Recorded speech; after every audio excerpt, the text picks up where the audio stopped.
Alors il y a un autre point qui est relativement important à souligner, même si on le développera évidemment au fur et à mesure de cette formation, mais c'est tout simplement la finalité d'utilisation. Alors la finalité d'utilisation, c'est pas très compliqué à comprendre,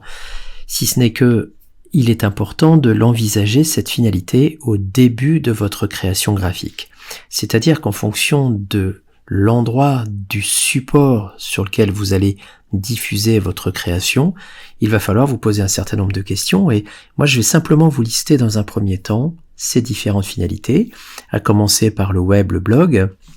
évidemment, la création d'un site web, d'un blog perso, où les problématiques que vous allez devoir résoudre, c'est évidemment les soucis de compatibilité, être sûr que si le lecteur utilise un iPad, utilise un Mac, un PC, il n'y ait pas de souci d'affichage de vos images.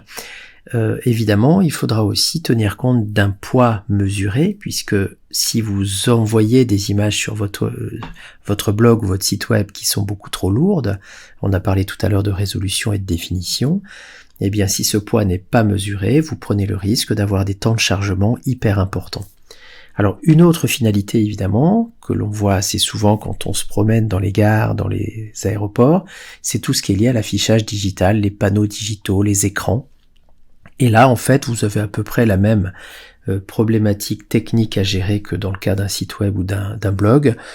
c'est-à-dire un poids qui doit être relativement mesuré, une compatibilité aussi avec les affichages courants, avec peut-être une petite particularité, c'est d'avoir une qualité d'affichage un petit peu supérieure à celle d'un site web ou d'un blog, puisque les écrans sont parfois un petit peu plus qualitatifs que ceux d'un ordinateur.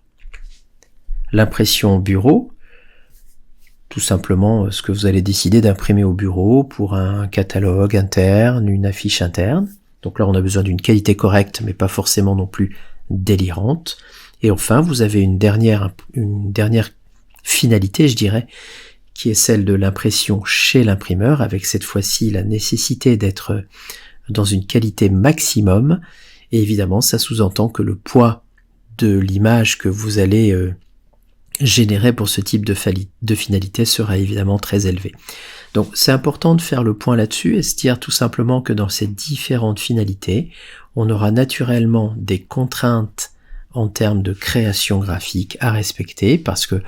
on comprend facilement qu'une image destinée à être imprimée chez l'imprimeur sera bien évidemment de qualité différente de celle que l'on va retrouver dans notre site web.